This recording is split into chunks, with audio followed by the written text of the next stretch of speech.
más importantes de cómo construyeron el proyecto, cómo construyeron los servicios, la arquitectura, configuraciones las más importantes ya en la parte móvil, en la parte, por ejemplo, de los servicios, en la parte, por ejemplo, de la aplicación de escritorio, la parte de cómo hicieron para que el aplicativo se vaya versionando, ¿se acuerdan?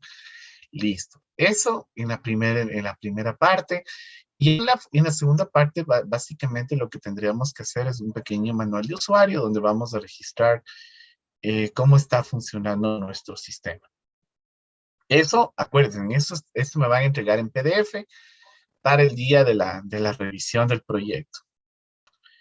Eh, ¿Qué más me van a entregar? Me van a entregar los códigos fuentes en un archivo .rar.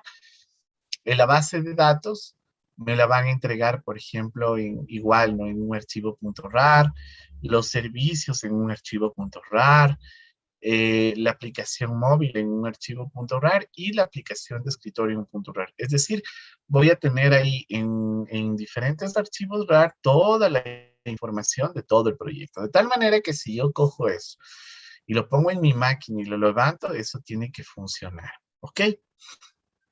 Entonces ya saben, la primera parte tiene que estar relacionada al documento, donde básicamente vamos a describir todo lo que hemos hecho en el proyecto, ¿no es cierto? Configuraciones especiales, las más relevantes, por ejemplo, cómo se configuraron los servicios, cómo publicaron los servicios.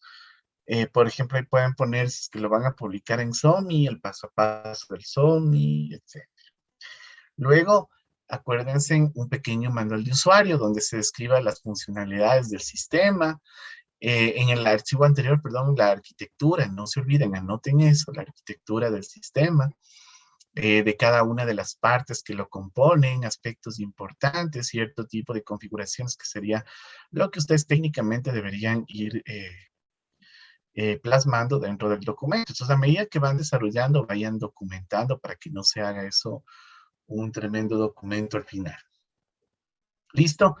Esa parte de ahí. Y los entregables, acuérdense en la base de datos, el código fuente del servicio, de la aplicación móvil, del escritorio, y ya. Eso es lo que deberíamos tener y con eso es lo que deberíamos trabajar. ¿Ok? ¿Alguna pregunta, alguna duda, alguna inquietud, por favor?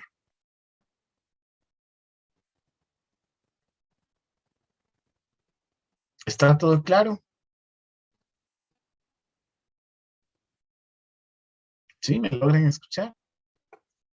Sí, que sí ¿Ya? está claro. Ya, muchachos. Entonces, no se olviden de eso. La fecha de presentación, ¿para qué día quedamos?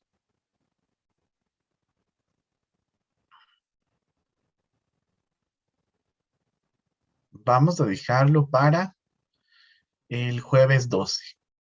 ¿Ok? Jueves 12. Ah, no. A ver, con ustedes, ¿cómo podemos hacer a ver.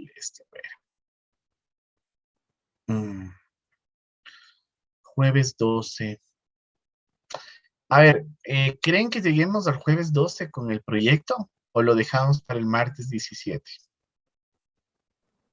Para el martes, ingeniero. Martes Elige, 17, por por favor. favor. Ya, martes 17 entonces del trabajo. Y el examen quedaríamos ¿para cuándo? ¿Para el 12?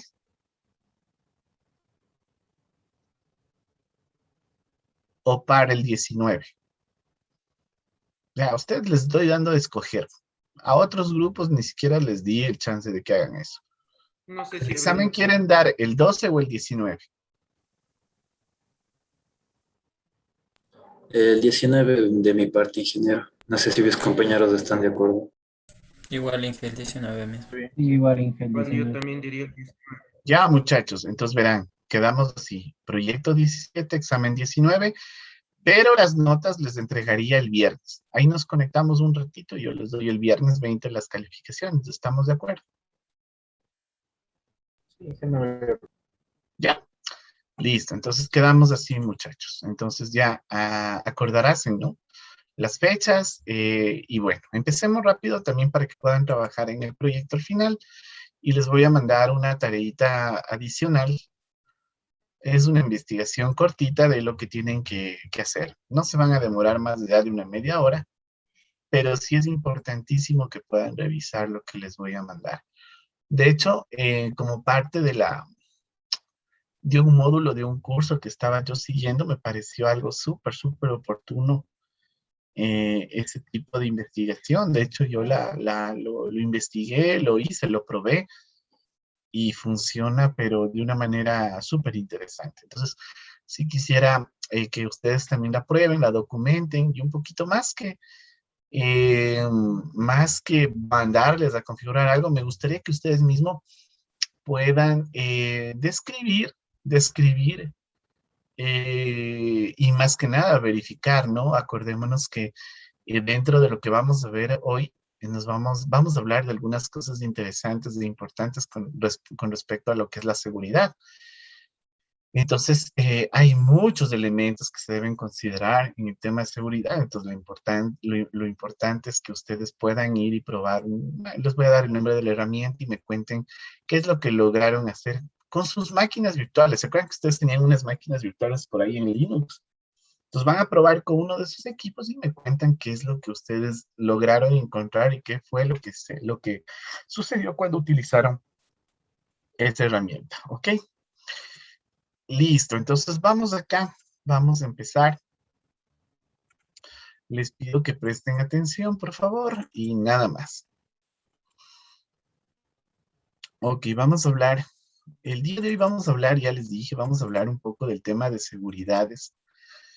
Y cuando hablamos de seguridad, bueno, es algo que no sé si ustedes han podido escuchar, han podido palpar el tremendo problema en el que nos encontramos, y entre ellos me incluyo, porque yo fui un cliente de ellos, pero hay una información que se robaron de que, a ver, ¿quién me cuenta qué problema de seguridad hay ahora en el país? Y cuéntame todo lo que quieran, no importa. A ver, Toda la información del CNT o algo así.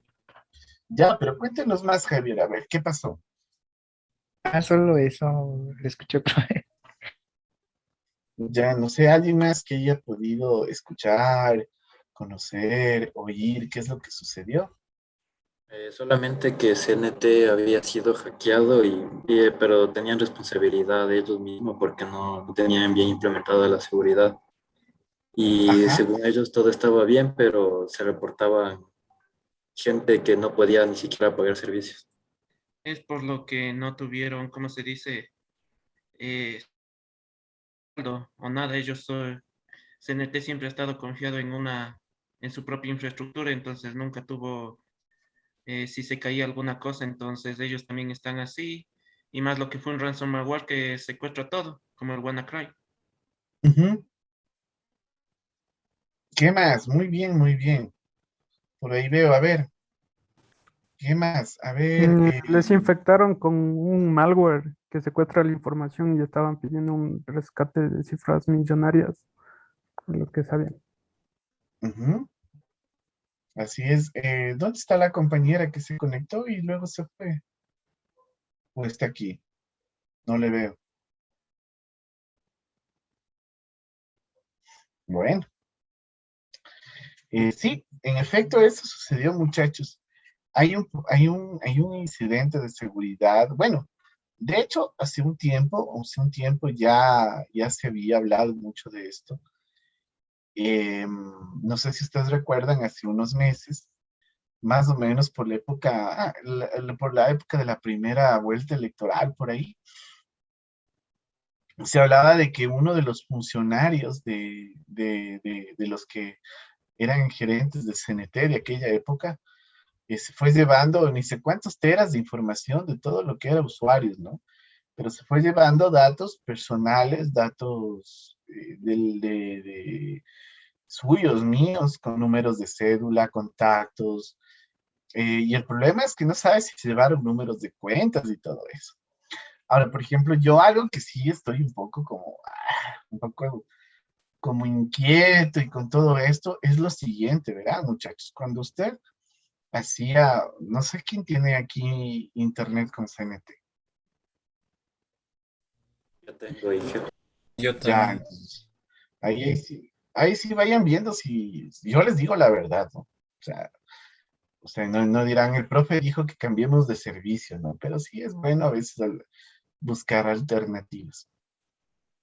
Por ejemplo, en el caso de CNT, cuando usted hace un convenio y cuando usted, por ejemplo, le quieren hacer un débito mensual, lo primero que le escanean es la cédula, le escanean sus documentos, le escanean la tarjeta de crédito.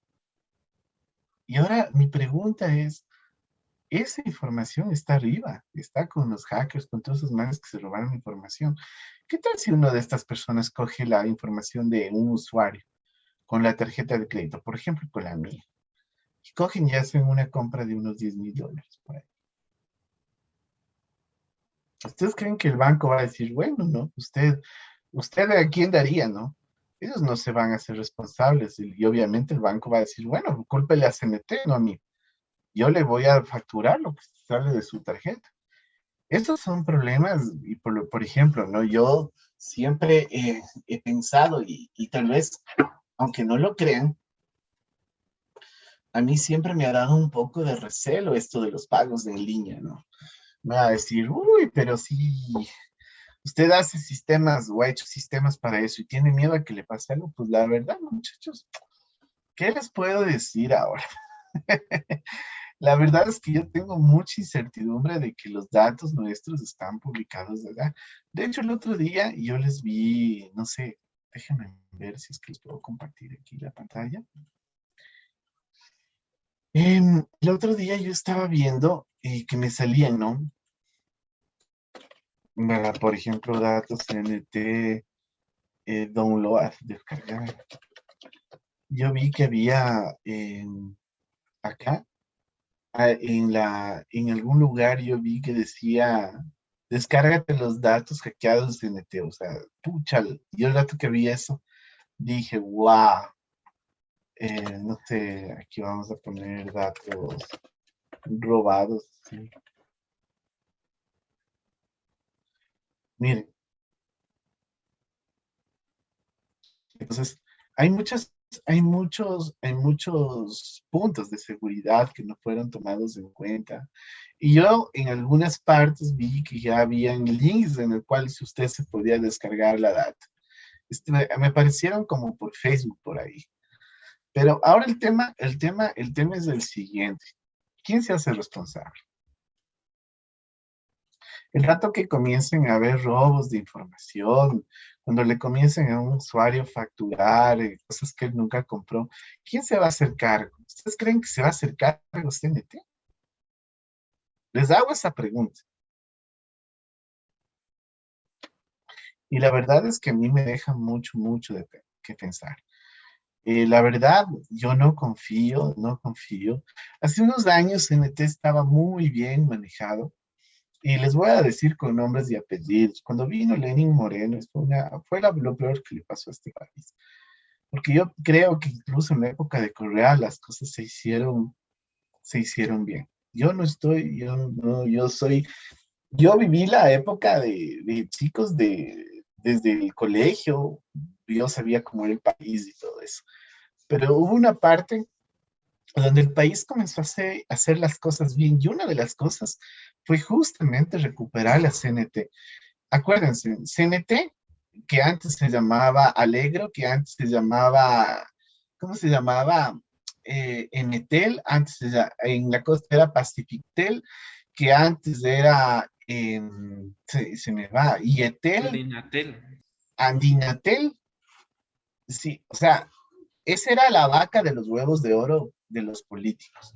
Entonces yo ganaba la presidencia y como usted, Ricardo me ayudó a llegar acá, entonces, bueno, Ricardo decía, bueno, a pagar los favores, entonces me dan CNT.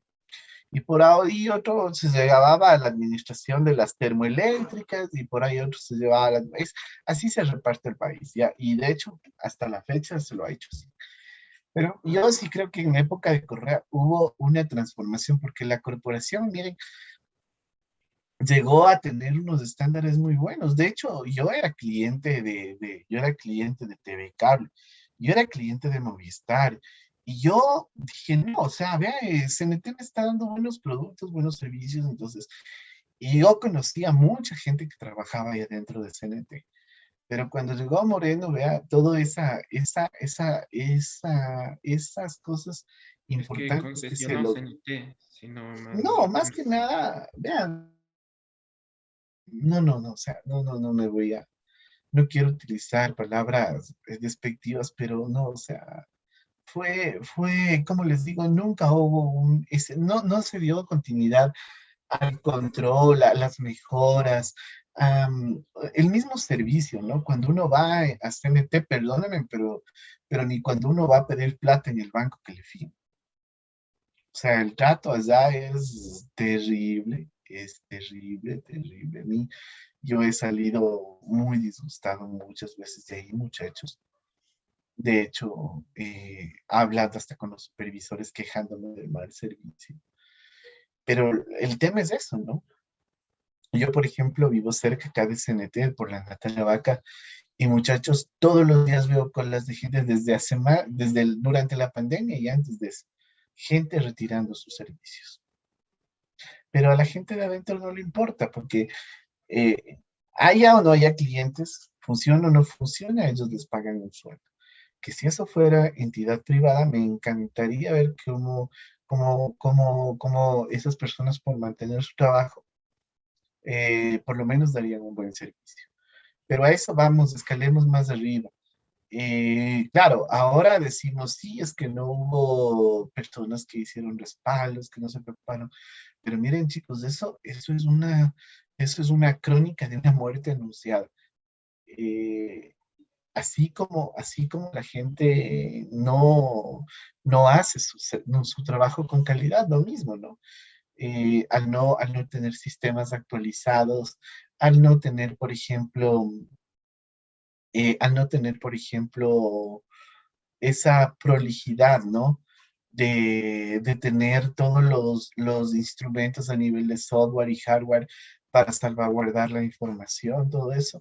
O sea, técnicamente, ¿qué pasó?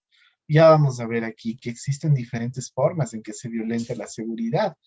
Y estoy seguro, de hecho hoy no, justo hoy leía una empresa y yo en eso sí respeto mucho y les admiro mucho a los israelitas. Esos israelitas son otro nivel. Y por ejemplo, ellos tienen muchas empresas de seguridad informática y ellos, por ejemplo, acaban de demostrar y acaban de publicar, ¿no? Que, por ejemplo, muchos ataques que han dado en muchos países han sido hackers chinos del gobierno chino que se meten en las máquinas de los servidores.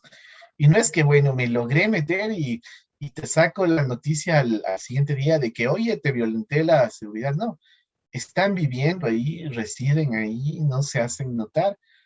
Y el afán de ellos es seguir sacando información de los servidores, ¿no? De los equipos. Entonces, eso acaban de publicar y bueno, hay muchas otras cosas que, bueno, podríamos hablar en temas de seguridad, muchachos. Pero bueno, basándonos a lo que empezábamos conversando al inicio de la clase, que es el tema del tema de seguridad que hoy tenemos aquí en CNT, bueno, es muy crítico, ¿no? Entonces ahí las preguntas yo les digo, a ver, piensen mucho. Si yo quisiera ahorita tomar decisiones, ¿qué es lo que yo haría, por ejemplo?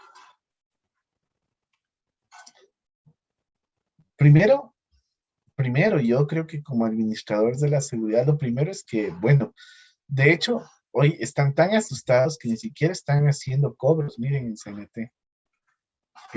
No están cobrando porque no están prendiendo los sistemas. Por eso me llamaba la atención y les preguntaba cuántos de ustedes tenían internet, porque hasta el internet sé que no están cobrando nada de eso, porque saben que sus sistemas están ahí vulnerables, ya fueron vulnerables. Entonces, por ejemplo, sobre la marcha hay que comenzar a tomar decisiones. Entonces, yo lo primero que haría, muchachos, sería contratar a una de estas empresas gigantes, buenas, que hacen seguridad informática y que comiencen a hacer un análisis, pero de cabo a rabo. actualizar los sistemas. Algo tan sencillo, chicos, como tener actualizado el sistema operativo con todas las actualizaciones en los servidores, disminuye tanto, tanto, tanto el hecho de que un servidor pueda ser vulnerado. Entonces, no es nada del otro mundo, ¿no? Y obviamente, ¿no? Toca invertir si es que hay que invertir en software, si hay que invertir en hardware de seguridad, pues toca hacerlo. Pero bueno, parece que todo eso no se lo ha hecho y ahora sí me parece que es tiempo y es oportuno de que las personas que están a cargo de CNT lo puedan hacer, ¿ok? Entonces, vamos a hablar nosotros justamente de este tipo de temas que, bueno, en realidad no solo vamos a hablar de esto, ¿no? Vamos a hablar de muchos otros aspectos. Hay muchos elementos que se involucran a la parte de seguridad. Y, por ejemplo, ¿cuál es el objetivo de esto, no? Un poquito tener una visión general sobre los aspectos más importantes relacionados a la seguridad, especialmente centrados en lo que son en los sistemas distribuidos, por ejemplo, desde una perspectiva de los datos encriptados y también de la forma en la cual nosotros tenemos acceso por medio de la autenticación. ¿Ok? ¿Qué más podemos decir? Bueno, dentro de la parte inicial, cuando hablamos de seguridad, básicamente estamos hablando de el conjunto de medidas, todo el conjunto de reglas, todo el conjunto de elementos, desde una perspectiva lógica y desde una perspectiva física, que son incluidos dentro de nuestro entorno de trabajo con el objetivo de prevenir, detectar y corregir en caso de que nosotros tengamos filtros de seguridad, ¿no? Desde un enfoque informático, la seguridad básicamente se va a referir a todas esas características especiales que deben formar parte de un sistema de cómputo para poder resistir ataques y al uso, ya sea malintencionado o no, que le den a estos elementos. En los sistemas distribuidos, la seguridad de la información va a jugar un rol muy importante, ya que esta seguridad es la que debe garantizar que todos los recursos de cómputo y la información estén siempre protegidos. ¿Ok? Entonces, miren que hablar de seguridad no solamente es un elemento que se centra a la parte, ¿no es cierto?, de implementar, en este caso, recursos necesarios para salvaguardar la información, sino que también va relacionado con la parte de la cultura interna de las organizaciones a la hora de trabajar. Por ejemplo, yo conocía muchachos en algún momento, ¿no? Yo trabajaba en una empresa en Quito que era una transnacional. Alguna vez les había mencionado que son los dueños de la patente de Chevy Star. Y ellos, por ejemplo, tenían una política que todo, absolutamente, todos los códigos de los programas, uno no los podía extraer. De hecho, cuando usted ingresaba, usted tenía ahí ¿cómo se le llama? Una cláusula en su contrato de que en caso de que usted le encuentren robando información, y robar información era simplemente como decirles, bueno, metí una flash, copié un código y me lo pasé a mi amigo porque me estaba pidiendo esa funcionalidad. Eso estaba ya ahí dentro de la empresa catalogado como un robo de información y usted podía ser incluso judicializado penalmente porque eso ellos tomaban o usted estaba firmando de que usted aceptaba de que en caso de que suceda eso, usted podía ser judicializado. Miren aspectos tan tan grandes como esos, otro tipo de aspectos que en la seguridad, por ejemplo, ellos por defecto deshabilitaban todos los puertos USB de los equipos. No se podía uno conectar a ningún puerto USB. ¿Qué más? ¿Qué les puedo decir? había una red de datos que estaba para todos los empleados, pero una red en la cual habían ciertas, bueno, yo pienso que siempre estuvo monitoreada esa red, y era justamente por estos estándares de seguridad que se tomaban, obviamente porque lo menos que se trataba de, de generar era que la información de los usuarios pueda ser sustraída. Era información crítica, era información, por ejemplo, se me ocurre como los códigos de seguridad al momento de validar, por ejemplo, el robo de un vehículo, información con respecto a los pagos en línea. Entonces, imagínense, toda esa data era información sumamente importante, sumamente relevante, que tenía que residir, obviamente, en el sistema, pero que tenía que ser también protegida a todo nivel. De hecho, para los desarrollos que nosotros hacíamos en esa empresa, lo que teníamos una herramienta que allí yo la descubrí que existía, y era una herramienta que le ayudaba a usted a generar información de prueba. Pues usted tenía su modelo relacional y con esta herramienta usted le mandaba a generar datos de prueba, de tal manera que el código, obviamente, ¿no? Los datos los que usted utilizaba en la programación eran datos irreales, pero obviamente no incurríamos en el hecho de tomar información de personas para poderlo publicar. ¿Ok? Entonces, miren, eso, como les había dicho, eso también parte no solamente por el hecho de invertir, ¿no? En elementos de seguridad, sino también por el hecho de tener una cultura interna en la organización, de saber a qué nos regimos cuando estamos hablando de seguridad de la información. Por ejemplo, para un enfoque de seguridad informática se recomienda observar algunos aspectos. ¿Qué aspectos están relacionados a la parte de la seguridad informática? El primero de ellos, la integridad. En este caso, dice, solo los usuarios que tienen autorización pueden modificar la información. Es decir, yo no puedo hacer que en mi esquema o en mi esquema de seguridad, que yo pueda tener por ahí cabos sueltos donde los datos sean modificados por cualquier persona. ¿Ok? Por ejemplo, les hago una pregunta. Denme un ejemplo en donde ustedes, ¿con qué medida podrían ustedes implementar, por ejemplo, una estrategia para mantener la integridad de los datos de sus sistemas, pensando que ustedes ya están en su organización, ¿no? ¿Qué estrategia o qué elemento o qué política aplicarían para que solamente usuarios autorizados puedan modificar la información? A ver. Por medio de perfiles de usuario, estableciendo un administrador y Perfecto. Si yo le pongo perfiles de usuario, ¿no es cierto? El sistema, entonces no todos los usuarios van a poder hacer o tener los mismos privilegios para poder hacer cambios sobre los elementos. ¿Qué otra opción podría aplicar?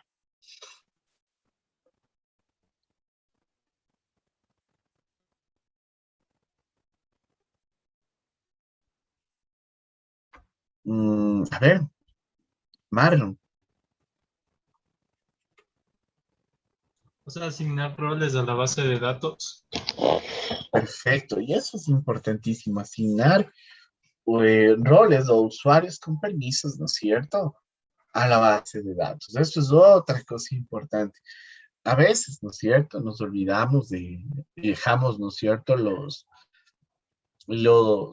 permisos de los usuarios. Y sucede que cuando vamos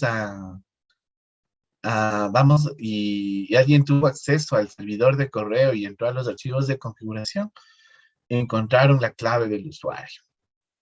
Y a partir de eso comenzaron a hacer, pero horrores y barbaridades en el sistema. Vamos a ver el tema de confidencialidad. ¿Qué dice la confidencialidad? Dice, solo los usuarios autorizados tendrán acceso a los recursos y a la información que utilicen. Hablamos también del principio de la disponibilidad. En este caso dice, la información debe estar disponible cuando se la necesite. Y a veces, por ejemplo, este es uno de los elementos que también fallan bastante, ¿no?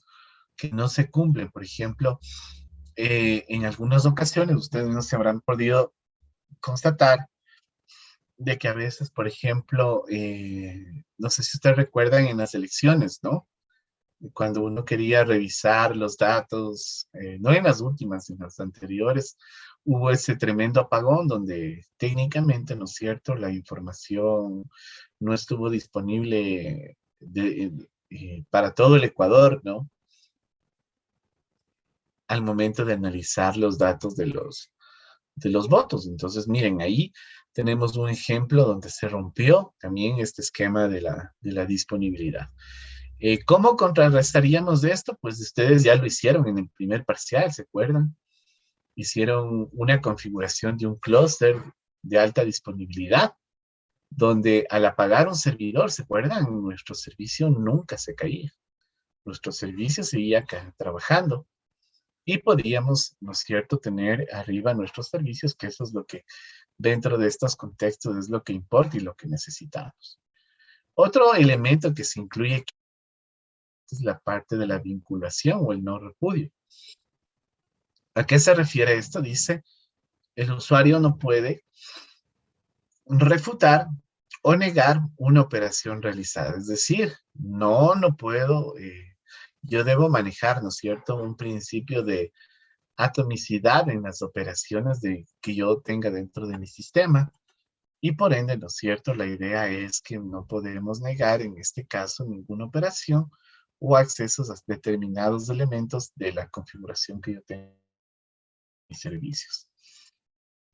Entonces vamos a hablar de los ataques de seguridad. Entonces, los ataques a la seguridad en una red de comunicaciones básicamente se caracterizan porque tienen un modelo, ¿no es cierto?, continuo de flujo de información entre la fuente, ¿no es cierto?, o en este caso es el usuario que inicia la comunicación y el usuario o destino en este proceso, ¿no es cierto?, de interactuar o de comunicarse entre un punto y otro. Bajo este esquema, debemos pensar que nosotros vamos a tener, este es el flujo normal, ¿no? En este caso la fuente o el usuario origen haga una petición al destino y obviamente en ese proceso es lo que llamaríamos un flujo normal. Ahora, dentro de este flujo normal vamos a encontrar algunos tipos de ataques. Por ejemplo, el primero de ellos tiene que ver con la parte de la interrupción. ¿Qué es la interrupción? En una parte del sistema,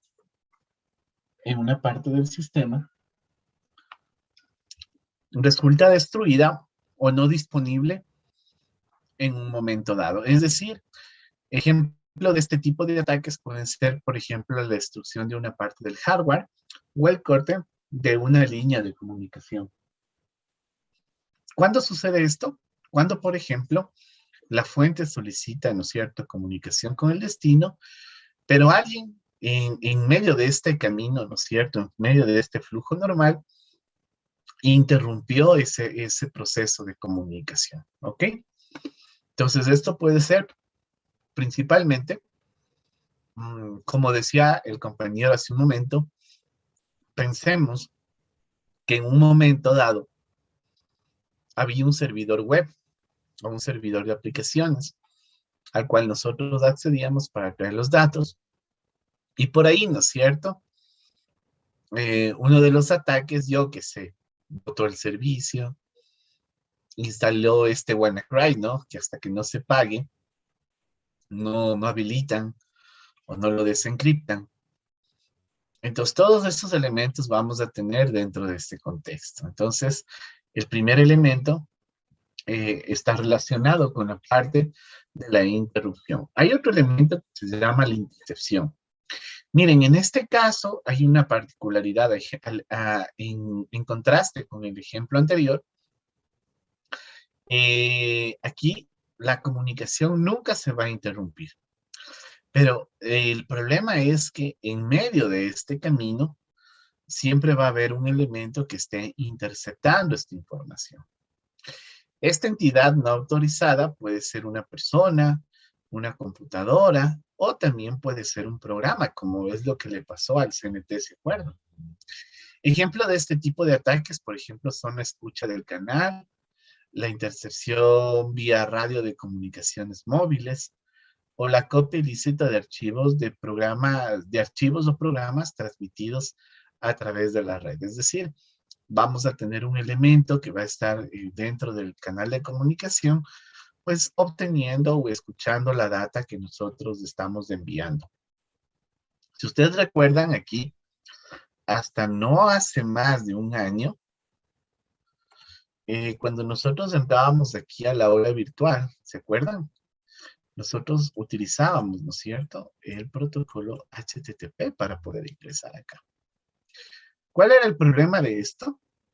Este de aquí, que habían estudiantes, y de hecho yo conozco de un estudiante que hizo algo así como lo que les estoy comentando, y toda la información que, por ejemplo, supongamos, acá venía un profesor, que fue de hecho lo que sucedió, el profesor vino a la computadora del laboratorio, ¿no es cierto?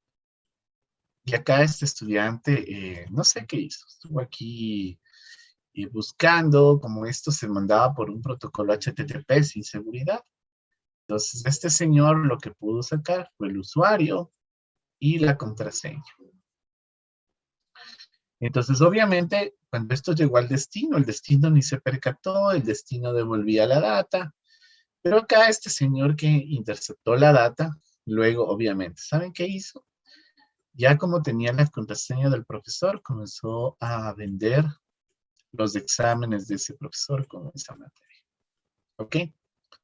O sea, yo, sinceramente, para mí esto era motivo de expulsión.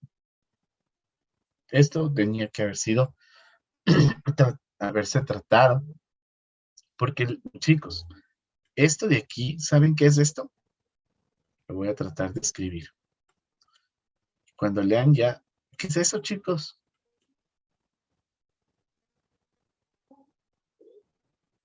Ajá. Esto que les acabo de decir, una intercepción, hacer mal uso de la información, porque esta era información personal de este profesor. Y al yo comenzar a querer hacer esto, ¿no es cierto?, con los exámenes del profesor, esto es un delito que está tipificado en el COIP, en el Código Orgánico Integral Penal. Y esto dice que si usted hace eso, la pena máxima es 3 años de cárcel. ¿Sí sabían eso? ¿Sabían eso, muchachos? Sabía tanto la...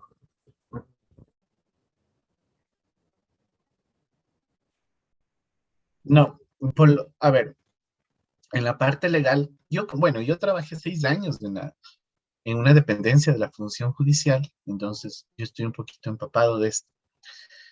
El tiempo máximo es 3 años. Exacto. Ahora, a esto, al delito, acuérdense, se le puede sumar los agravantes. ¿Sí? Entonces, si con esto, yo les digo, no, en el caso de este estudiante, por ejemplo, yo personalmente, y bueno, yo no hubiese sido, bueno, para mí esto no, o sea, yo no hubiera reportado el delito, mi intención no es que le hubieran metido 3 años a la cárcel, no, pero yo sí hubiese sido, yo sí hubiera estado de acuerdo que este muchacho sea expulsado de la universidad. Eso sí. Muchachos, pues porque, a ver, ¿por qué? Buena pregunta, ¿no? ¿Por qué? No sé, porque de pronto no estuvo en las manos adecuadas que se gestione eso, no sé. Pero yo sí hubiese estado de acuerdo que se expulse a ese estudiante. No lo hicieron, no entiendo por qué no, pero bueno, este es un tema que ya no me compete a mí, ¿no? Pero yo, personalmente, yo que conozco un poquito de leyes también, pues les digo que cuando sucede esto, por lo menos aquí en el Ecuador, como castigo máximo, son 3 años de prisión. Por eso alguna vez yo recuerdo, muchachos, en una ocasión, en una conferencia, bueno, cuando estábamos en presencial, nos llevan a una conferencia, y pasó algo parecido a lo que les acabo de contar. Había un muchacho ahí, me acuerdo claro, tenía ahí el pelo así medio sambo, y estaba explicando así, y él contento, ¿no? Voy a dibujar su sonrisa y estaba ahí todo contento. Hizo algo parecido hizo una interrupción a sí mismo, muy parecido a lo que hizo este otro muchacho. Se acabó la conferencia, muchos le aplaudieron, pero yo recuerdo clarito. Al final me acerqué al muchacho y le dije lo mismo, ¿no? Le dije, oiga, le dije, le quiero hacer una consulta. ¿Usted sabe lo que es el COIP? Y no sabía. Y le digo, verá, el COIP es el Código Orgánico Integral Penal, que es con lo que la ley ecuatoriana se basa para delimitar cuando hay un delito o no. Y me dijo, ya, pero ya se asustó. Le dije, ¿sí sabe que lo que usted está haciendo es ilegal? Y se quedó callado. Dije, sí, como parte ética, usted puede hacerlo, pero lo ético termina cuando usted coge y publica la información del profesor en una exposición, de un profesor que no está aquí.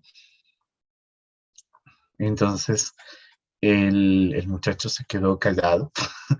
Él no tenía autorización, el profesor ni siquiera sabía que se estaba metiendo a la cuenta de él. Entonces, ahí viene el agravante. Entonces, ahí viene, muchachos, el tema. Y obvio, ¿no? Si ustedes vienen acá, me va a decir, entonces, ingeniero, nunca podríamos hacer una prueba. No, la verdad es que sí se lo puede. Pero por eso acá hay una cosa que se llama ethical hacking. ¿Ok? Hacking ético. Hacking ético. Y esto a mí me sirve, chicos, esto me sirve a mí para justamente, ¿no? O se dedica el hacking ético a todo, a hacer todo un proceso de, justamente para preservar la seguridad de la información. Si yo hago hacking ético o el hacking de sombrero blanco que se le conoce, es precisamente para yo, como parte de la organización, evitar que aquí esto suceda. O sea, yo lo que evito con el hacking ético es que, por ejemplo, si alguien está haciendo esto, entonces yo lo que hago es proteger este canal, para que si este señor está fisgoneando, entonces ya no va a poder hacerlo de una manera tan sencilla. Si me hago entender, chicos. Entonces, claro, si yo hago un hacking ético, digo, miren, aquí voy a hacer esto, esto, esto. Pero si yo hago mal uso de eso, ¿no? O sea, me robo la información y encima me pongo a vender exámenes, pues qué buen uso de esa información estoy haciéndole. ¿Sí me hago entender? El otro día estaba yo haciendo, bueno, estaba revisando con un amigo, estábamos haciendo un trabajo y se nos dio por hacer una prueba de, ¿cómo se llama esto?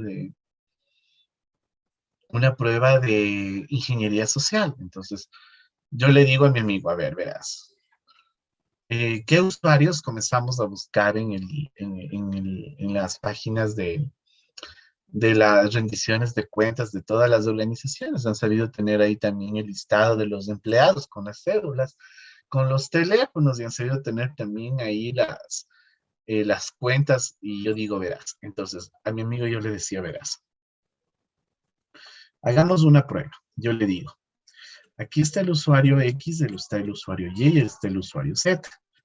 Entonces yo le digo, mira, esta empresa, ¿cuál es el dominio? Entonces el dominio es arroba y el dominio de la empresa, ¿no es cierto? Así, arroba dominio de la empresa.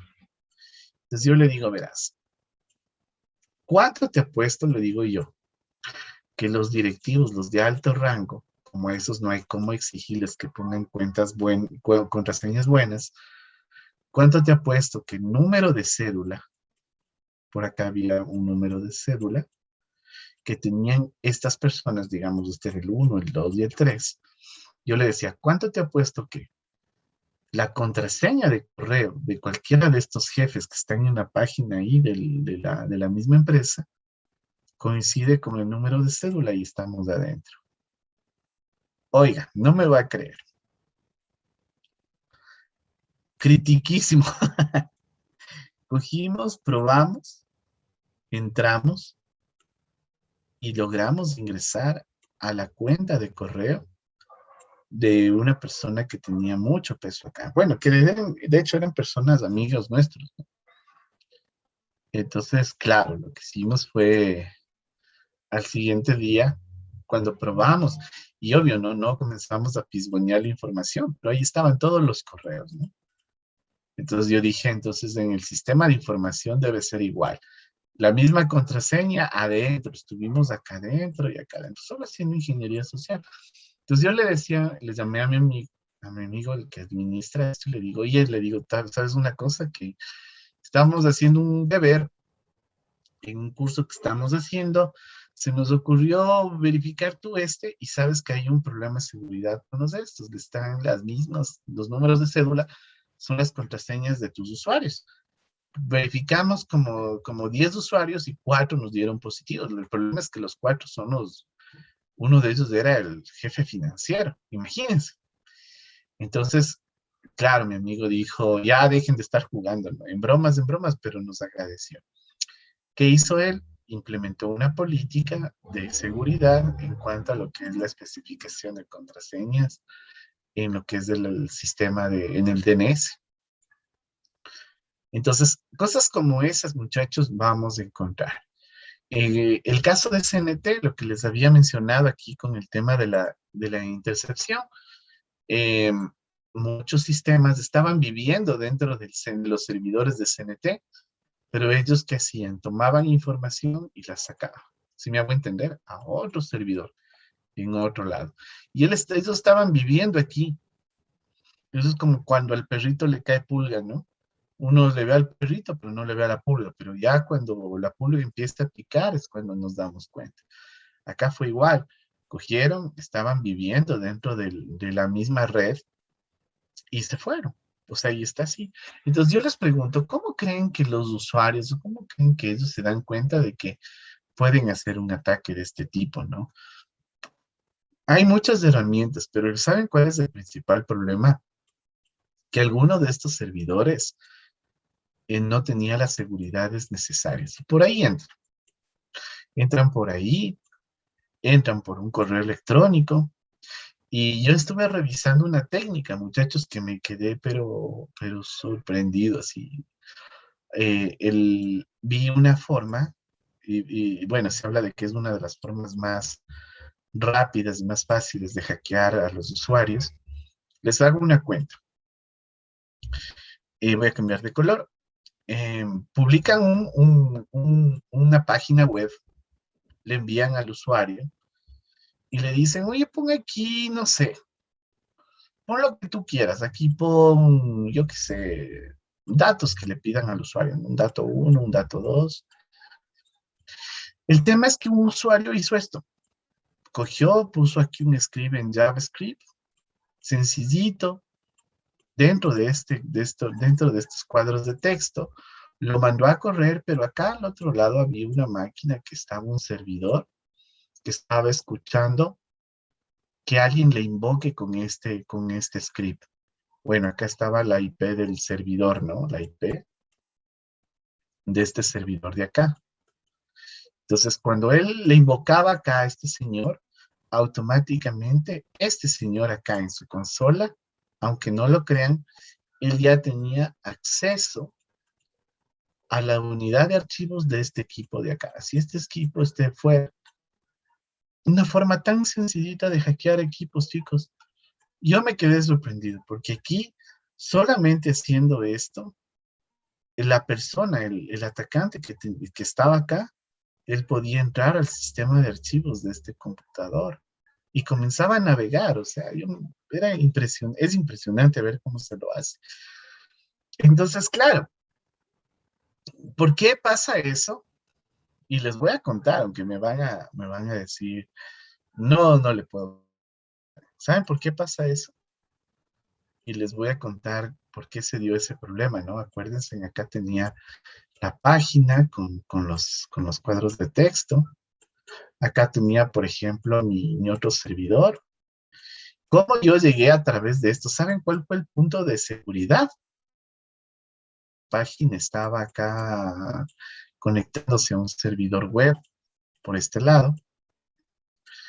¿Cuál era la falla de seguridad? Que aquí estaba instalado Apache, pero Apache no estaba implementado con ninguna regla de seguridad. Estaba instalado con los elementos por defecto.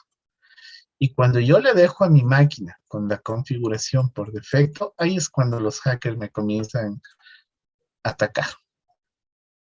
Apache no tenía seguridad, entonces Apache dejaba que aquí se ejecuten lo que no sé si ustedes han visto, en algunos elementos se llama CGI.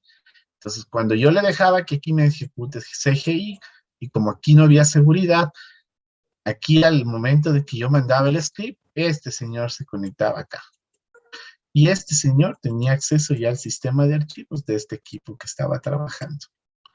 Entonces yo aquí le decía, bórrame, ejemplo, o cópiame todos los datos que están en la carpeta de este señor que hacía. Él mismo se copiaba a sí mismo, pero se copiaba de este servidor hasta acá, de este equipo acá. Entonces, cosas como esas, muchachos, hay que tener cuidado.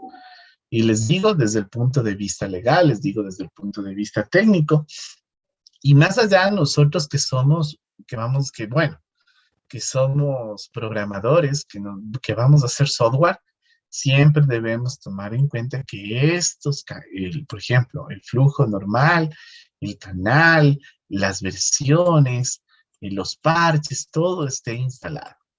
Todo tiene que estar funcionando. Yo he visto compañeros que comienzan a trabajar, ¿no?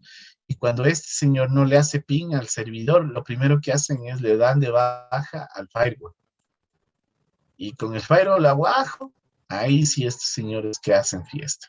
Porque el firewall en algo me aguanta. Pero si yo comienzo a quitarle de seguridades y no le tengo actualizado a mi sistema, bueno, por ahí empieza todo el problema, ¿no?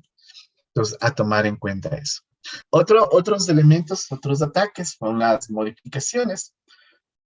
A diferencia de la intersección, voy a tener aquí un elemento que esté escuchando, que va a tomar la información, la va a cambiar y la va nuevamente a enviar hacia el destino.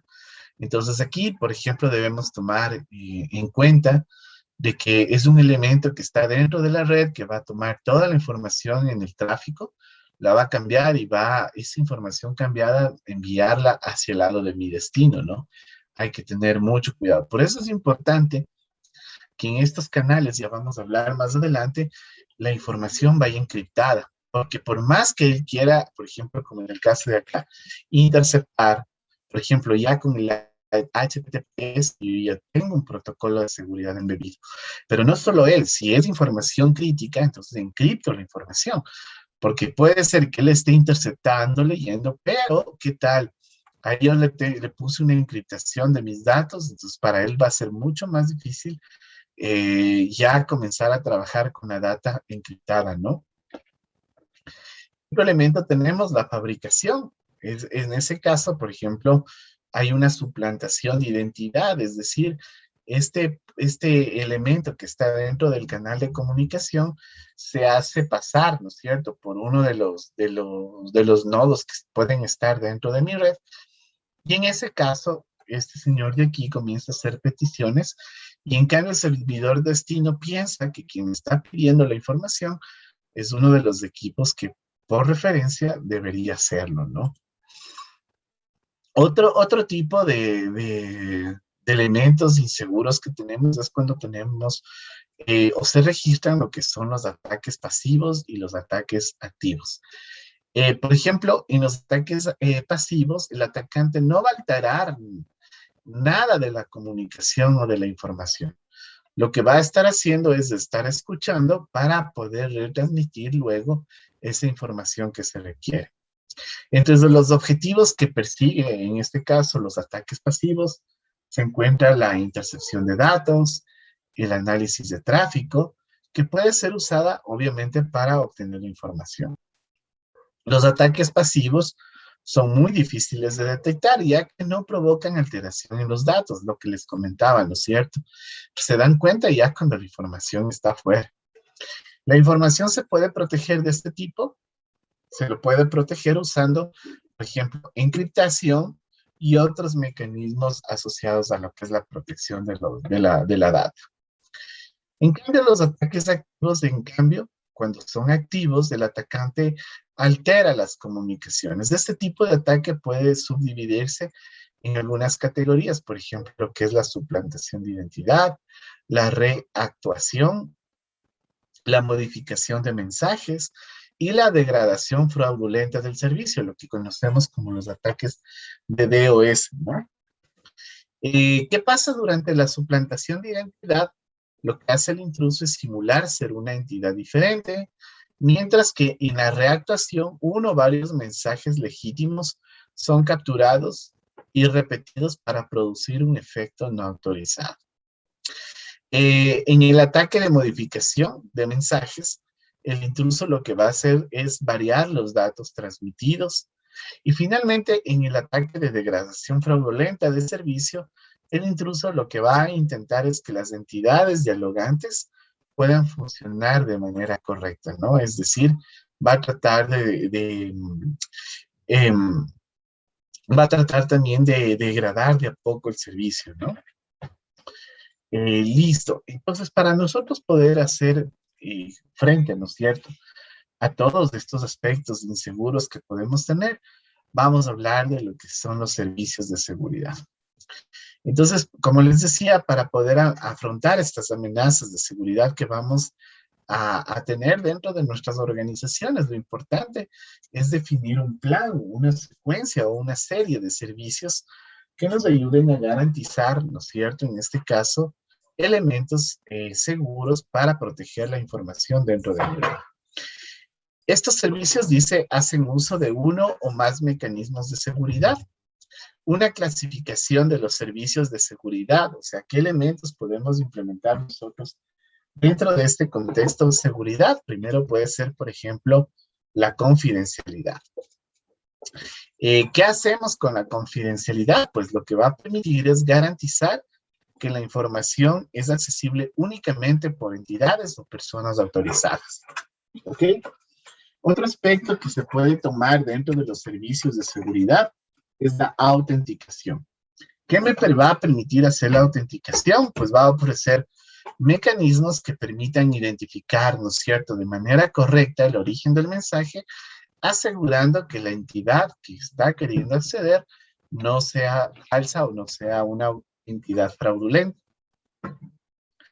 Tenemos también el tema de la integridad como servicio. Esto nos va a permitir, ¿no es cierto?, garantizar la corrección y la completud de la información. Es decir, que la información no pueda ser modificada por entidades que no estén autorizadas. Estas modificaciones pueden consistir, por ejemplo, en escritura, cambio, borrado, creación o reactuación de los mensajes que se están transmitiendo.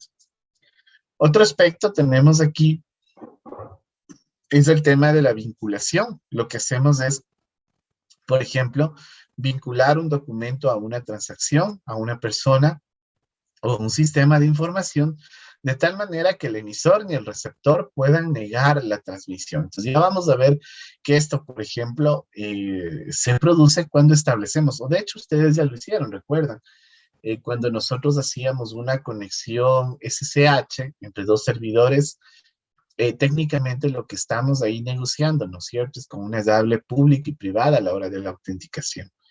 Entonces, más allá de enviar la data, ¿no es cierto?, lo que nosotros vinculamos una autenticación, un elemento que permita, ¿no es cierto?, que entre el origen y el destino se identifique que en efecto la data que me están enviando con la validación asociada me permita, ¿no es cierto?, entender de que la información es correcta.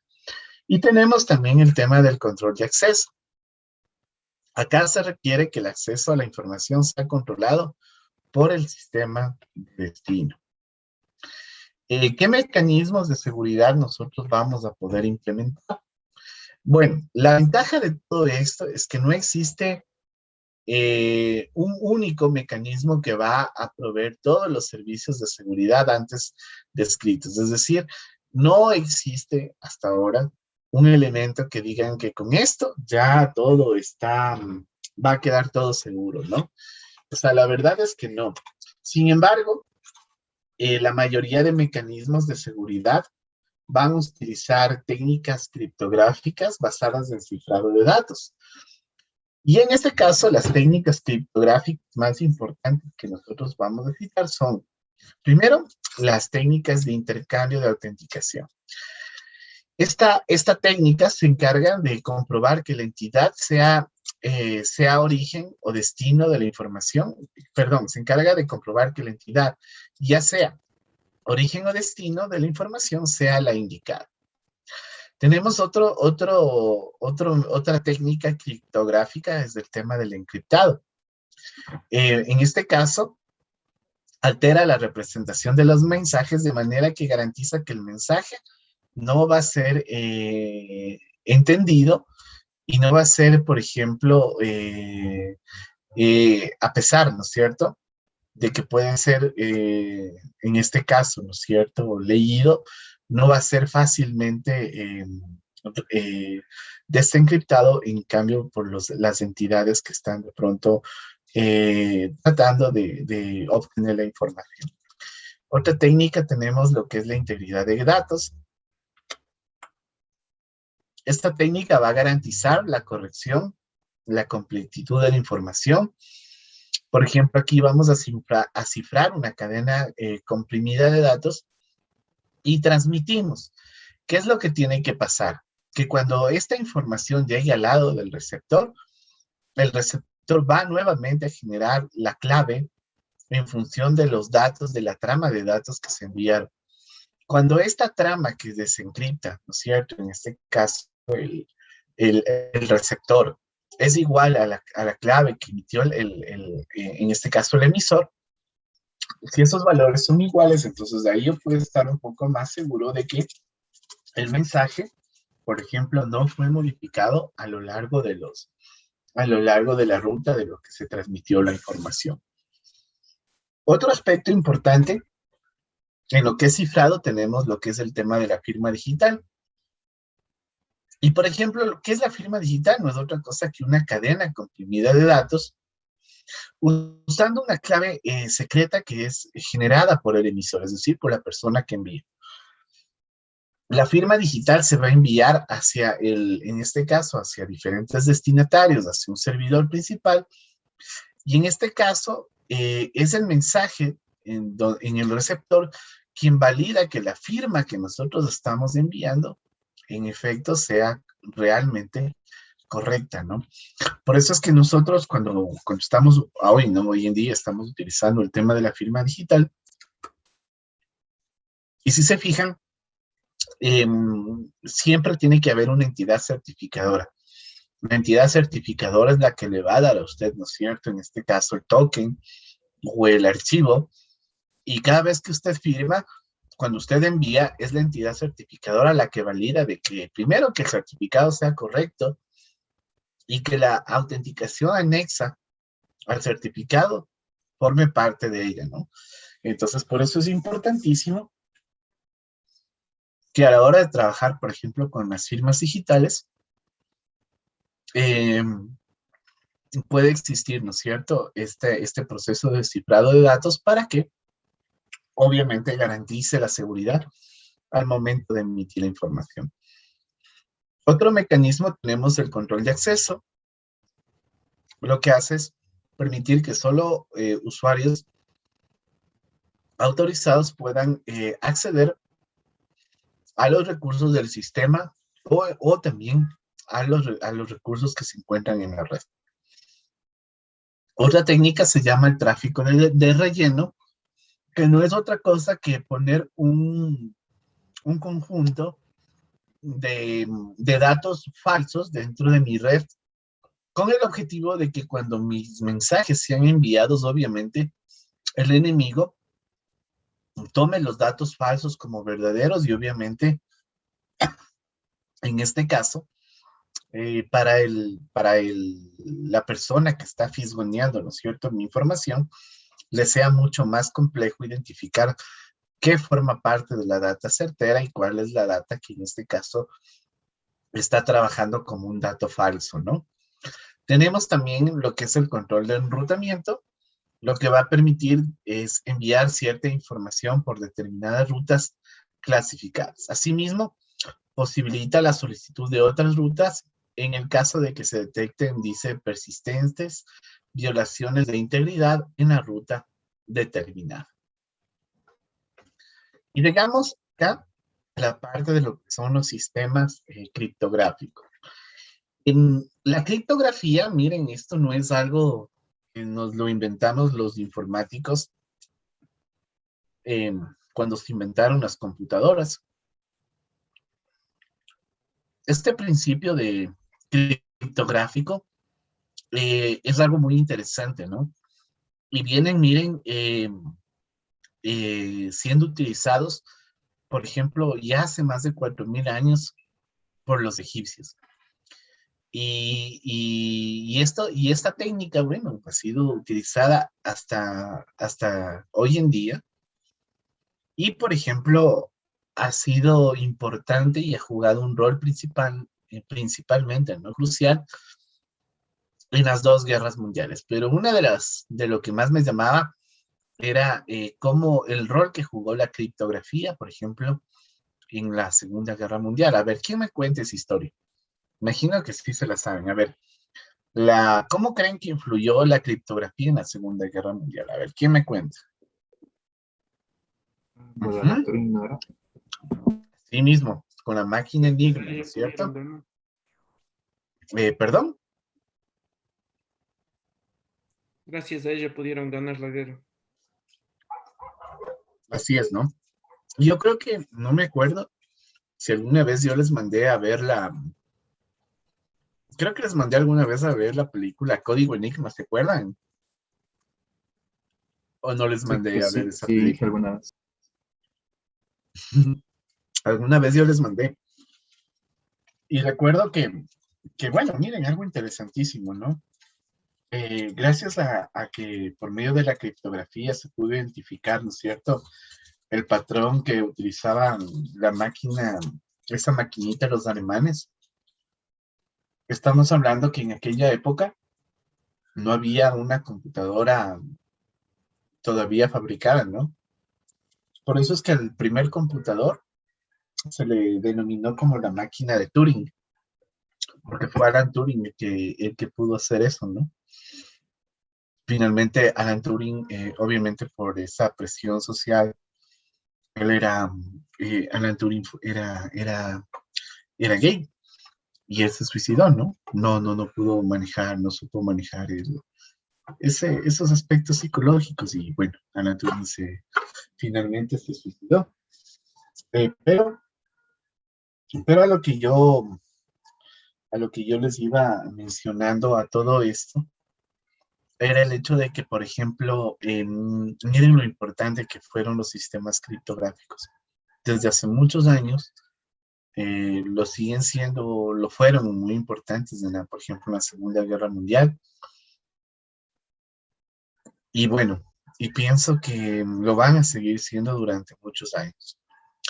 Esta criptografía, a través de la historia, ha sido usada como una herramienta para proteger secretos y estrategias nacionales, ¿no? De hecho, recordemos, yo el otro día hablábamos con unas personas y, bueno, en base a algunas cosas que habíamos leído, y se mencionaba mucho de esto, ¿no? De que, pues, si bien hoy estamos en una época donde toda bueno, la tecnología es el puntal de todo, pero nos damos cuenta que también el tema de la seguridad informática es algo que juega un rol sumamente importante.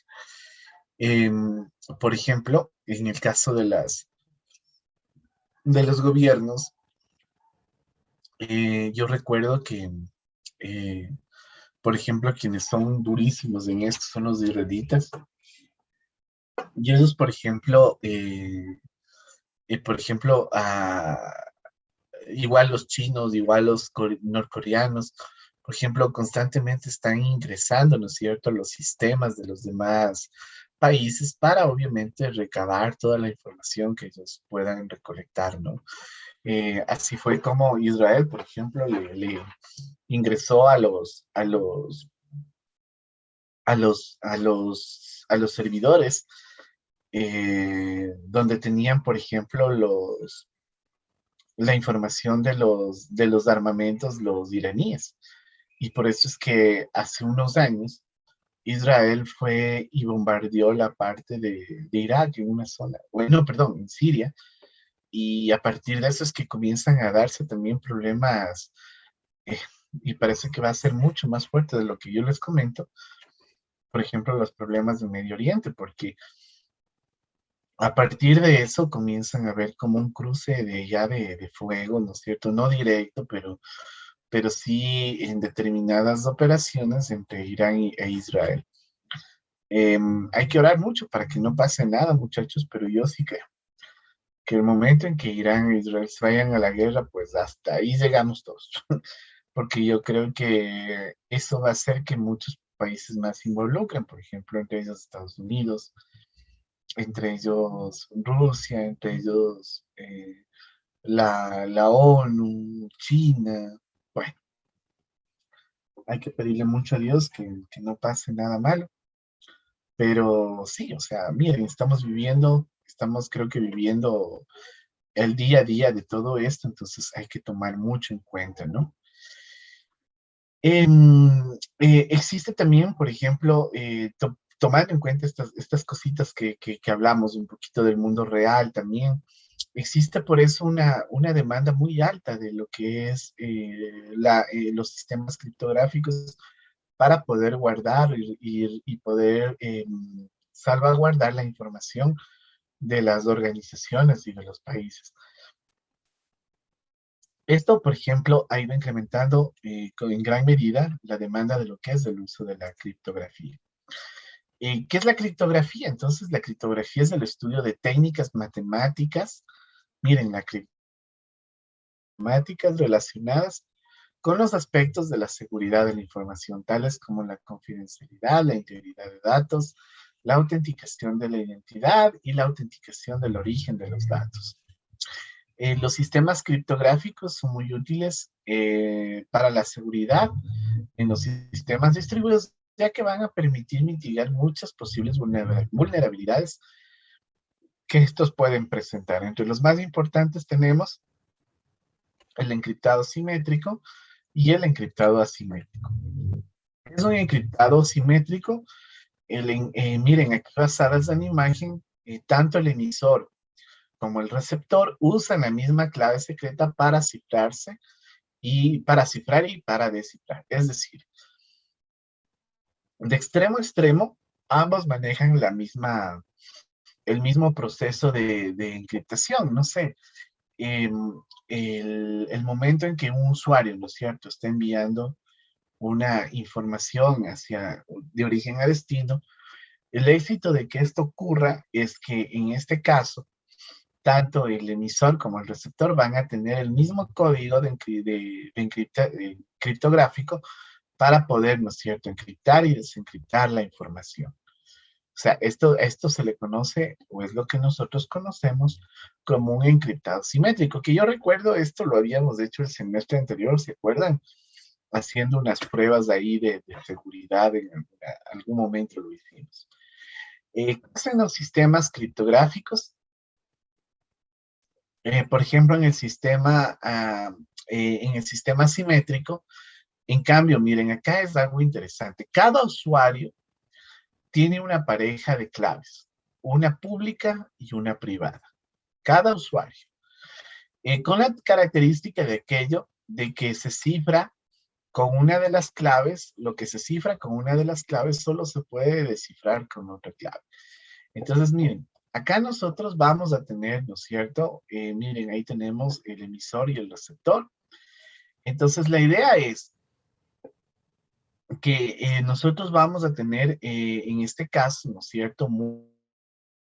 Por ejemplo, si se dan cuenta, allá yo tengo la clave pública de Juan, la de José, la de Ana, la clave pública de Alicia, pero lo importante acá es salvaguardar la clave privada. Entonces, ¿qué es lo que sucede? No sé si ustedes se acuerdan, o no sé si yo les mandé a hacer algún trabajo de lo que es la encriptación con clave pública privada. ¿Me recuerdan? Creo que sí mandamos, ¿o no? ¿Cuál es la idea? Es que, por ejemplo, cuando se produce o se hace este proceso de generar una clave pública y privada de extremo a extremo, la ventaja es que, bueno, a mí me pueden robar, por ejemplo, la clave pública, pero si acá el usuario, o en este caso el fisgón, el que está robándose esa información, roba la clave pública, él no puede hacer nada porque él no tiene generado una clave privada. Entonces, si me preguntan cuál es más seguro entre la una y la otra, pues obviamente esta es mucho más segura. Porque a menos de que yo mismo coja la llave y se la entrega a alguien, pues obviamente esa persona ahí sí va a poder hacer uso de la autenticación, aunque a pesar de eso necesita la autenticación pública para poder empatar la información que nosotros estamos generando. En ese caso, por ejemplo, parte, ¿no es cierto?, del algoritmo cifrado, se transmite la data y en la clave privada, pues obviamente se produce el proceso de descifrado de la información. Otra variante, cuando se trabaja con el método, con la clave asimétrica, se puede utilizar para lo que es la firma para la firma de mensajes, la autenticación de mensajes, o también para hacerlo de la firma digital, que es exactamente lo mismo, ¿no? Vamos a tener una clave privada que va a llegar a un servidor donde yo voy a tener todas las claves públicas de mis usuarios. Pero en el momento en que se genere esa clave privada, ¿no es cierto? Yo lo que hago es, a menos de que tenga la privada, tengo ahí recién la primera parte para que empate con la pública. Si yo tengo una clave privada y quiero empatar, por ejemplo, con una clave que no corresponde, pues sencillamente la parte del descifrado no va a funcionar. Esto es muy importante, muchachos, que lo aprendamos a hacer. Y de hecho es muy sencillito. ¿Qué necesito? Por ejemplo, necesito tener dos Linux, cualquiera que sea, sino que al uno le va a tener que va a tener que hacerle funcionar como servidor y otro como cliente. ¿Cuál es la cuestión aquí? O cómo yo puedo comprobar, ¿no? Por ejemplo, yo puedo generar una clave pública en el un extremo, una clave privada en el otro, me copio la clave de un lado al otro, y cómo yo puedo ajustar para que funcione todo esto. Simplemente lo que puedo hacer es, ¿cómo se llama? Darle chance, por ejemplo, se me ocurre, con una autentificación con SSH. Cuando hacemos autentificación con SSH, ¿no es cierto? ¿Qué es lo que me dice? Él me va a decir, bueno, te vas a conectar a este servidor, bueno, dame la clave del usuario y dame la contraseña. Si yo logro hacer eso, obviamente va a haber comunicación de un extremo al otro. Pero si yo tengo ya una llave pública y una privada generada, ¿no es cierto? Según el caso, cuando yo me autentifique, yo le puedo decir, mira, ¿sabes qué? Servicio de autentificación. Cuando yo tengo una clave pública y una clave privada y yo me conecte por SSH, tú ya dale el chance para que entre sin necesidad de que poner las credenciales. Entonces yo puedo hacer eso. Entonces, ¿cuál es el beneficio, no? Que si vuelvo a establecer una conexión entre cliente y servidor, ya no me va a pedir las credenciales porque él me va a decir, ah, tú eres el usuario que tiene esta llave. Sí, sí la reconozco. Entonces ingresa, no pasa nada. Eso es muy importante, especialmente cuando tenemos una administración ya numerosa de servidores. Imagínense si cada servidor manejara su propia credencial o su propia clave de autentificación. Para mí sería mucho más difícil, ¿no es cierto?, grabarme todas las contraseñas que generar, ¿no es cierto?, una llave privada en cada cliente y conectarme con la llave pública que va a estar generada en el servidor.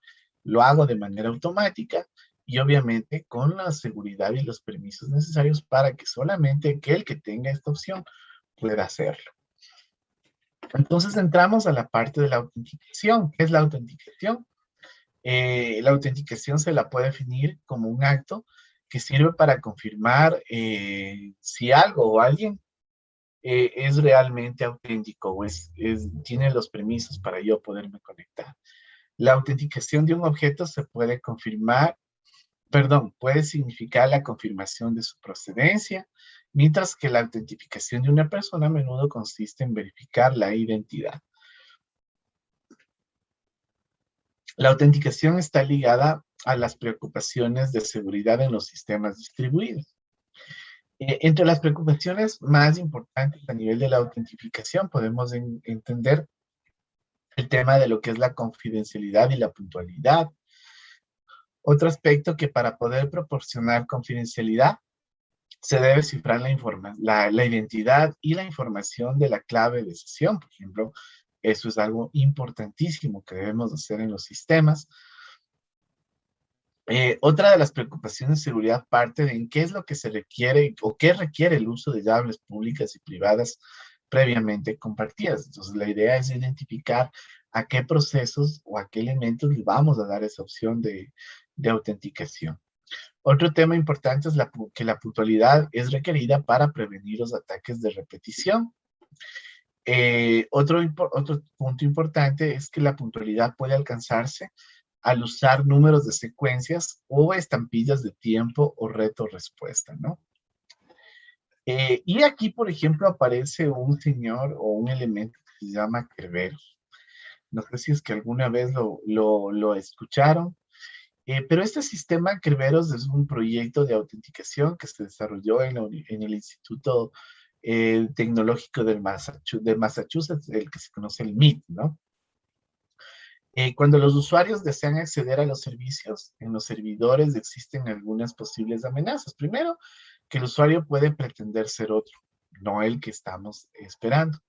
El usuario puede alterar la dirección de la red de una estación de trabajo. Eso se lo hace, pero facilito, ¿no? O se lo cambia la IP o incluso puede haber un cambio de MAC, dependiendo de la forma en cómo estamos autenticando.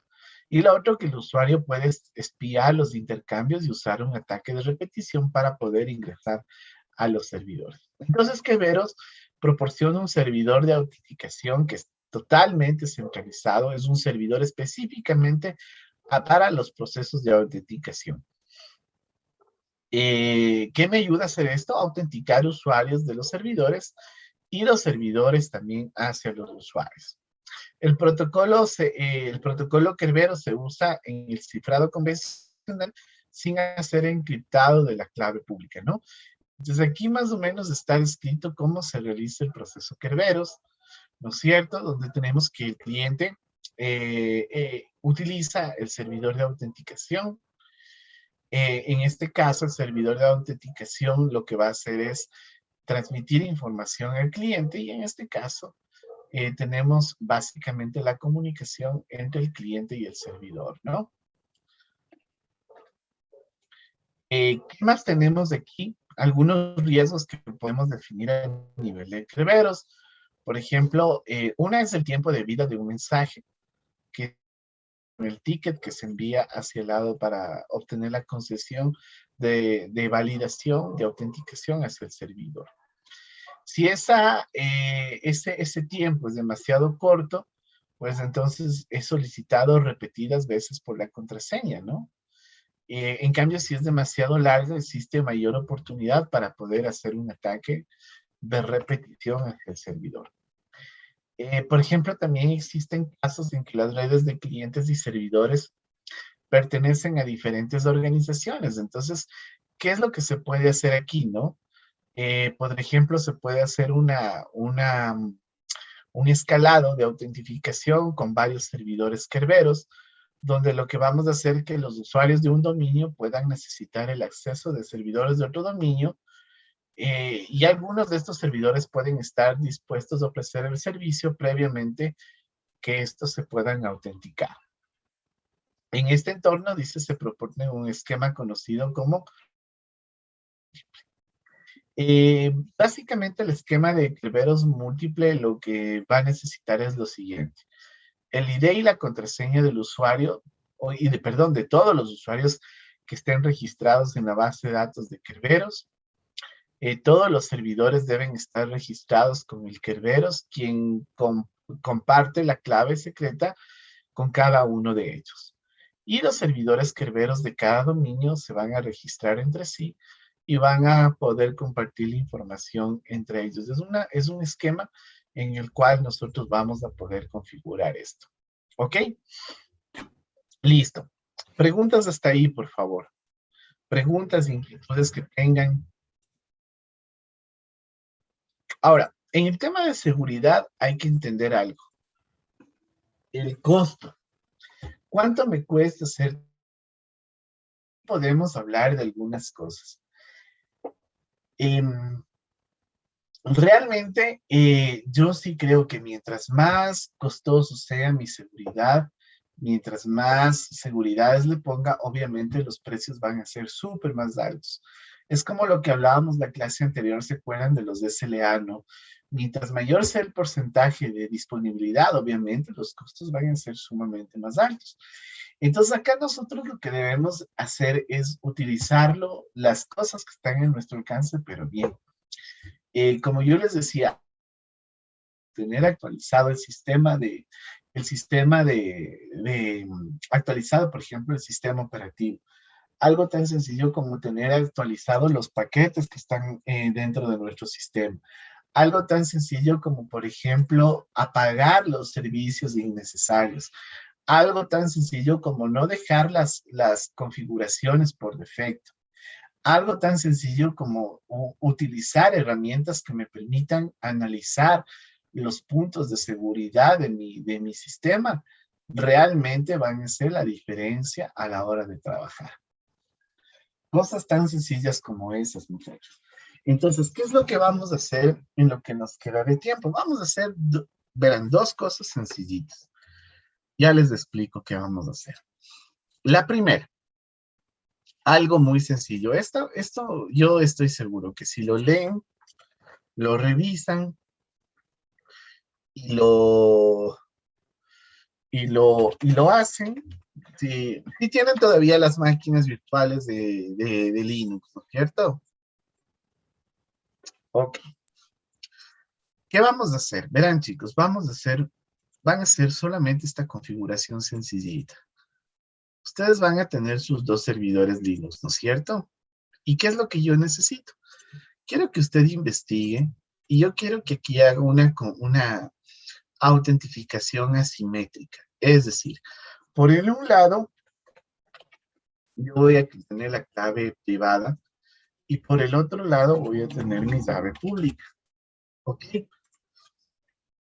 Es lo que yo quiero. Esto lo van a documentar y me muestran mi paso a paso. Que cuando yo me conecte con SSH, ¿ok? Supongamos que yo le digo SSH, root, digamos que me voy a conectar con root. Digamos que esta es la IP 50 y esta es la IP .49. Supongamos que estoy en la 49. Si yo me quiero conectar a la IP 50, lo que yo quiero es que al hacer esto, perdón, acá ya se me fue esto abajo. A ver, ¿dónde estás? Lo que yo quiero es que al hacer esto, muchachos, al momento en que yo me conecte de aquí para acá, utilizando el SSH y utilizando, ¿no es cierto?, la IP del servidor a donde yo me voy, lo que tiene que suceder aquí es que yo ingrese de manera automática. Aquí voy a ingresar automáticamente. ¿Sí?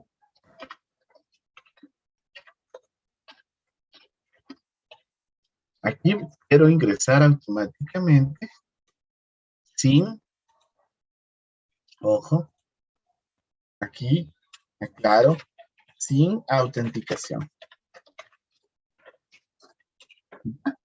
Entonces les explico técnicamente qué es lo que tengo que hacer aquí.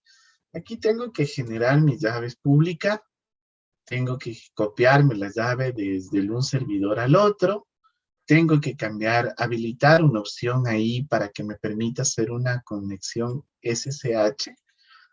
Y la próxima vez que yo quiera ingresar acá, ¿no es cierto? De hecho, la primera vez hagan el configuración y se van a dar cuenta que para poder yo ingresar acá con SSH, me pide usuario y contraseña, ¿no es cierto? Por lo menos, perdón, la contraseña porque el usuario ya lo defino acá. Pero la próxima vez, cuando ustedes hagan esta configuración de llave pública y privada, cuando ustedes quieran conectarse por SSH entre de un servidor al otro, se van a dar cuenta de que no les va a pedir ya la autenticación. Obviamente hay que configurar eso. Es una línea en el archivo de configuración. Reinicio el servicio y automáticamente yo ya puedo ingresar acá. ¿Qué es lo que me importa aquí? Que podamos generar aquí las llaves o la clave. Generar la clave. Y acá copiarla hacia el otro servidor. ¿Sí? Les doy los pasos. Esto es lo que tienen que investigar. Primero se conectan con autentificación. Me dicen, miren, de esta forma me pide la contraseña para poder ingresar. Pero cuando generé la clave pública, cuando me la copié al otro servidor, cuando modifiqué el archivo de configuración, cuando reinicié el servicio, ahora mire, le pongo lo mismo, pero ¿qué pasó? Que ahora ya ingreso automáticamente sin necesidad de pedirme la contraseña. ¿Sí está entendido lo que hay que hacer? ¿Sí está claro? Inge, son dos partes, una con autenticación y otra sin No, autenticación. exacto. Cuando usted inicia el trabajo, usted va a decir, miren, en la primera vez, antes de codificar nada, para poder conectarme me pide contraseña. Y usted hasta se da cuenta de que sí, o sea, sí se conecta de un lado al otro, pero con la contraseña. Después de que haga todo lo que le dije, usted va a intentar hacer lo mismo y le va a decir, accediste de una. Entonces, eso es lo que yo quiero que me documente. ¿Estamos de acuerdo? Y obviamente me va a indicar qué archivos, los comandos que hizo, qué archivos modificó y me enseña con captura de pantalla qué es lo que hizo para poder tener esto. ¿Estamos claros, muchachos? ¿Sí? ¿Preguntas? ¿Preguntas? ¿Preguntas? Pregunto, ¿todos tienen ahorita dos máquinas? No, Inge, yo sé trabajar en otra computadora y no tengo ¿Cómo está ahorita. Adriana? Buenas noches. ¿A Inge, qué horas llegó a clases? sí me conecté al principio, solo que tenía un poco de problemas y de ahí me volví a conectar. Sí, porque hasta media clase estábamos trabajando. Usted no. A las 6 me conecté, Inge. Listo.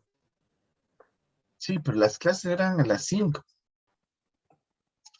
Hay que estar un poquito pendientes de eso, por favor. Entonces, listo, chicos. Necesito esto.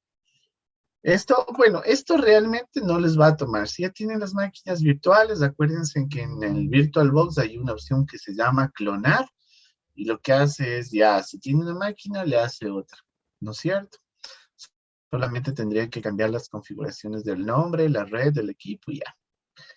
¿Qué más? Ya tengo eso, puedo clonar si es que tengo solo una máquina y funciona de esa manera. Ya, y la otra cosa que necesito que hagan es lo siguiente.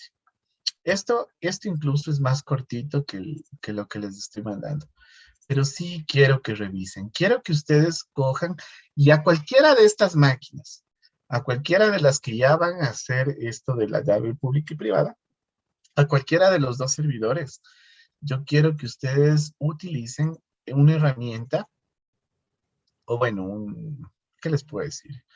Herramienta, programa. Hay un programa que se llama, espérenme aquí, no, este no.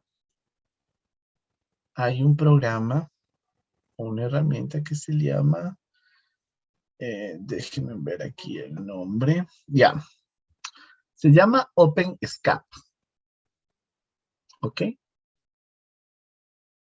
Acá se llama OpenSCAP. Ya quiero que ustedes busquen y obviamente que hagan la prueba, ¿no? ¿Qué hace este OpenSCAP? Ya.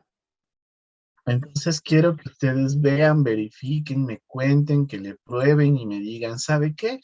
El OpenSCAP ha sabido funcionar para hacer esto. Asimismo como acá. En un tiempo 1, cuando sin un OpenSCAP, por ejemplo, esto era un cuadradito rojo.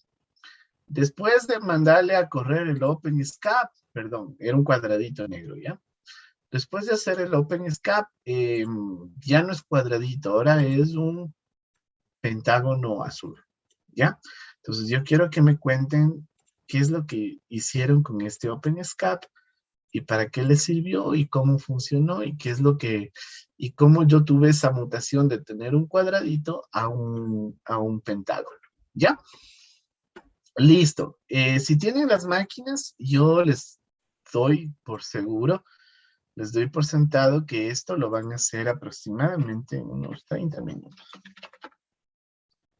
Y esto de acá les va a demorar unos 20 minutos. No les va a tomar más tiempo de eso. Ok, igual, con todo, esto queda para el día jueves. ¿Ok? Por cualquier cosa, por si no tienen las máquinas o lo que sea. Entonces vamos a hacer estas dos cositas. La primera, van a generar la clave pública, privada. Prueban, bueno, primero probamos sin hacer nada, la conexión SSH, luego hacemos la clave pública, privada, generamos, copiamos y luego probamos la autenticación. Acá lo mismo. Yo utilizo el OpenSCAP y digo, vean, en un tiempo 1, esto era un cuadradito, pero ahora en un tiempo 2, esto es un pentágono. Y me cuentan qué es lo que tuvieron que hacer. Nada más. Eso es todo. Preguntas, chicos. Son dos deberes diferentes, ingeniero, son dos informes diferentes. Pueden hacer, bueno, son dos, pero sí, lo hacen independiente para poderlo revisar de manera independiente, nada más. Y estos dos son los últimos deberes que les envío en todo el semestre ya. Ya de ahí sí, ya todo es el proyecto. Estas son las dos últimas, bueno, más que deberes, son prácticas ahorita. Y por favor, háganlo bien, ¿ok? Yo sé, esto al menos es súper sencillo. Yo sé que hay mucha información para poder hacerlo esto. Y esto no les toma más de 30 minutos. Exagerado. Realmente, si usted, y acuérdense en una cosa, que ustedes en un proceso ya me parece que lo habían implementado. Entonces ya el conocimiento está ahí. Para este OpenSCAP, ustedes les sugiero, aquí sería bueno que le instalen la versión gráfica. Con la versión gráfica ya les digo cómo hacer el deber. ¿Qué tal? Ustedes tenían que haber leído. Pero bueno, instalen la versión gráfica del OpenSCAP. Y en ese caso, ahí sí, manden a analizar cualquiera de estos dos señores de aquí y me cuentan qué es lo que encontraron. ¿Estamos de acuerdo? ¿Sí? Listo, muchachos. Entonces vamos a quedar hasta ahí. Entonces no se olviden para la siguiente clase, estas dos prácticas. No les toma más de 1 hora hacer las dos, pero es importante que lo sepan hacer. Por lo menos lo de la llave pública y privada les va a dar una idea mucho más profunda de lo que hablamos del día de hoy. Y en cambio el OpenSCAP me gustó mucho, les digo, porque yo también no hace mucho lo vengo conociendo a él, pero me gustó mucho porque en la parte de seguridad tiene una incidencia bastante importante. Y eso es lo que nosotros deberíamos entender. Y más que nada, eso, por ejemplo, en el plano real, lo que hablábamos al inicio de la clase, es lo que no tuvieron un poquito la prolijidad de los compañeros de CNT y por eso pasó lo que pasó. Entonces, vamos nosotros, en cambio, en ese sentido, a ir analizando, revisando también este tipo de cosas para que, obviamente, Dios quiera que en el futuro, en nuestros trabajos, a nosotros no nos pase eso y tengamos todo el cuidado del caso ya cuando estemos trabajando con la información en nuestras organizaciones. Listo, chicos. De mi parte, muchas gracias. Que tengan un bonito día. Gracias por asistir, por la atención. Hagan este trabajito en lo que queda del tiempo y por favor avancen con el proyecto, ¿ok? Listo. No sé si hay preguntas. Y si no las hay, pues chicos, una bonita tarde a todos. Que Dios les bendiga mucho. Hasta luego. Hasta luego, Inge. Hasta luego, chicos. Inge.